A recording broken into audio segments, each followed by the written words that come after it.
वीर बजरंगबली हनुमान जी महाराज रघुनाथंकर नाम शरण पशि सारा लंका नगरी रे से आज लंका को जाली देइछंती पोड़ी देइछंती। स्वर्णमयी लंकाटी जो ध्वस्त विध्वस्त हो जाइछि हनुमान जी महाराज विचार करिसंती भगवती माँ जानकी महारानी को खोजिबा पाई मु आसीथिली एवं भगवान रामंकर कृपा बापांकर सहयोग मिलला मो भगवती माँ आज्ञा मिलला ये लंका नगरीटा ध्वंस हो गला मुझे खबरटा जाइकरी रघुनाथ बट्टिखर निकट में पहुँचे देवी। हनुमान जी महाराज निजर लांज अग्नि को समुद्र रे ताकू निर्वापित करी आज जो समुद्र कूल को फेरी एपटे अपेक्षा करिसंती नल नील जाम्बव अंगद सब बानर गोष्ठी अपेक्षा करिसंती जणे कही देखीदेला जे हनुमान जी फेरले तेणु से डेरी न करी पंझाए दौड़ी गले कहा निकट को सुग्रीव निकट। हनुमान लंकार सीता को ठाब करके आसिले कि लंका को आदौ जाई पारले नहीं कि तांको बाट बंद हो गला कि सेठी माड़ खाई आसचंती ए कथाटा हनुमान एकड़े ओल्हेइकरी कहि सारथला पर ही थांता से खाली हनुमान को आसबार देखिकी ये कौन भाविले सीधा राजा सुग्रीव को चली गले महाराज महाराज प्रणाम अरे तुम्हें सब दक्षिण दिग जाइल ना आज्ञा कहीं कहते पूर्व पश्चिम उत्तर दिगर सैन्य मान आसीना आमे आज्ञा चली आस ना तुम तो ये ना आउ सब कुआड़े गले ना शुणुना घटना कौन ना तो काज कि नहीं हनुमान महाराज हनुमान सब काम करदे बोले कौ कम कले ना राखे कपि न के प्राण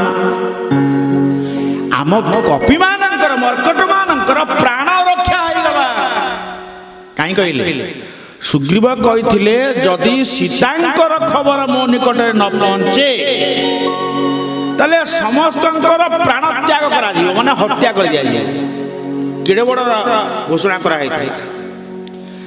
क्या बंचा दिज्वनी सीता खोजा निहा दरकार तेणु एमाने कहले आम प्राण रक्षा हो गला आपण द्वारा आम आउ दंडित हेबु ना कारण हनुमान जी सब काम कर सारी पलि आसे।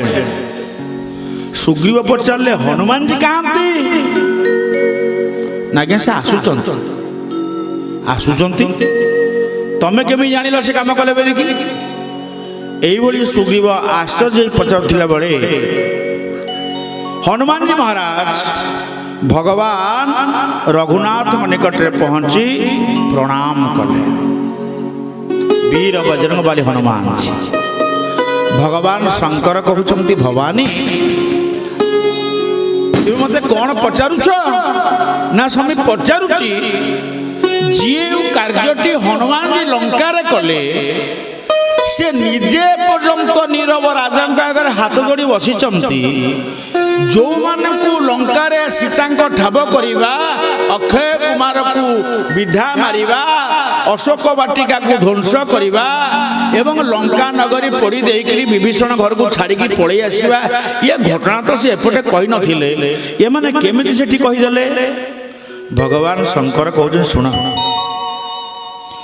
ये हूँ आनंदर कथा देखुना हनुमान जी कौन कहले हनुमान जी प्रभु पाखरे शरणापन्न हले भगवान रघुनाथ विराजमान करछंती सुग्रीव बसिछंती सुग्रीव पचारे हे वीर बजरंगबली हनुमंत बाबा तुम्हें कौन लंकारु प्रत्यावर्तन करिछ ना आज्ञा लंकारे कौन जानकी महारानी को ठाब करिछ नाई आज्ञा चहल पड़गला तेबे एमाने सब कहउचंती कहले मु कहीं ठाब करी मु किछि भी करी नाही लंका जाइथिलो हां जाइथिली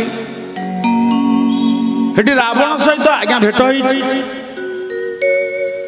आ किछि तुमे कोन सीता ठाब ମୁଁ କରିଛି ବୋଲି ଯୋଉ କହୁଛନ୍ତି, ଏମାନେ ଯୋଉ କହୁଛନ୍ତି ହନୁମାନ ଯେ ସବୁ କାମ କଲେ, ଏଇଟା ଆଜ୍ଞା ମିଛ କଥା। ମୁଁ କିଛି ବି କରିନାହିଁ ବୋଲି ଆନନ୍ଦ କନ୍ଦ ଭଗବାନ କି। ମା ମାନେ ଆପଣ କାଲି ଶୁଣିଛନ୍ତି, 4 ବର୍ଷ ଶୁଣିଛନ୍ତି, ସୀତାଙ୍କୁ କିଏ ଠାବ କରିଛନ୍ତି? ହନୁମାନଜୀ। ଆଉ ହନୁମାନଜୀ କ'ଣ କହୁଛନ୍ତି? ମୁଁ କିନ୍ତୁ କିଛି କରିନାହିଁ। ଶରଣ, ଯିଏ ପ୍ରଭୁଙ୍କ ପାଖରେ ଶରଣ ପଶିଯାଏ ସେ ନିଜେ ମୁଁ କରିଛି ବୋଲି କେବେ କହେ ନା। ମୁଁ କରିଛି ବୋଲି କେବେ କହେ ନା। ଭଗବାନ ରାମ କହୁଛନ୍ତି, ବିରହୀ ରାମ ଲୀଳା କହୁଛନ୍ତି, ହେ ହନୁମାନ, ମୁଁ ତୁମକୁ ସ୍ୱର୍ଣ୍ଣ ମୁଦ୍ରିକା ପ୍ରଦାନ କରିଥିଲି, ତେବେ ସେ ମୁଦ୍ରିକା ମତେ ଫେରେଇ ଦିଅ। ହନୁମାନଜୀ ନିଜ ପାଖରେ ଥିବା ସେ ଅଳଙ୍କାରଟି ଫେରେଇ ଦେବା ପାଇଁ ଯାଉଛନ୍ତି। ସବୁ କପି ମାନେ ବଡ଼ ଦୁଃଖିତ ହେଉଛନ୍ତି। ଆହା, ଏତେ କଷ୍ଟ ହେଲା। ହନୁମାନଜୀ ସୀତାଙ୍କୁ ଠାବ କରିପାରିଲେ ନାହିଁ।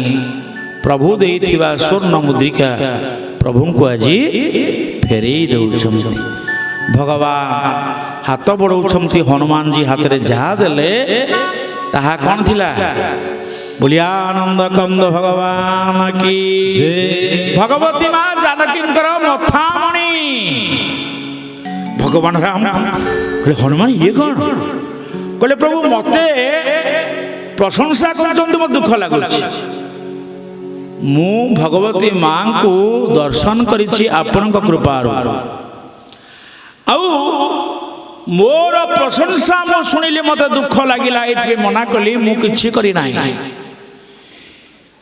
ସୁବର୍ଣ୍ଣବତୀ ମୁଦ୍ରିକା ଆପଣଙ୍କର ମାଙ୍କ ହସ୍ତରେ ଦେବା ଏବଂ ମାଙ୍କର ମଥାମଣି ଆପଣଙ୍କ ହସ୍ତରେ ପ୍ରଦାନ କରିବା ହେଉଛି ଦୂତର କାମ।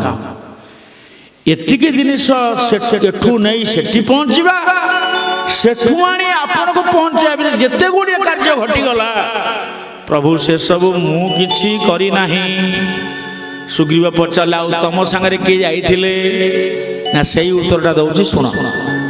ହନୁମାନଜୀ କହିଲେ, ଏ କାମ ଗୁଡାକ କିଏ କଲା? ପ୍ରଭୁ କାର୍ଯ୍ୟ ପ୍ରଭୁ କଲେ, ନାମର ପ୍ରଭାବ। ଶ୍ରୀରାମ ଜୟ ରାମ ଜୟ ଜୟ ରାମ। ପ୍ରଭୁ କାର୍ଯ୍ୟ ପ୍ରଭୁ କଲେ, ରାମର ପ୍ରଭାବ। ଶ୍ରୀରାମ ଜୟ ରାମ ଜୟ ଜୟ ରାମ। ଏ ଡାଳୁ ସେ ଡାଳ ଡିଆଁ ବାନର ସ୍ୱଭାବ। ଶ୍ରୀରାମ ଜୟ ରାମ ଜୟ ଜୟ ରାମ। ଶ୍ରୀରାମ ଜୟ ରାମ ଜୟ ଜୟ ରାମ।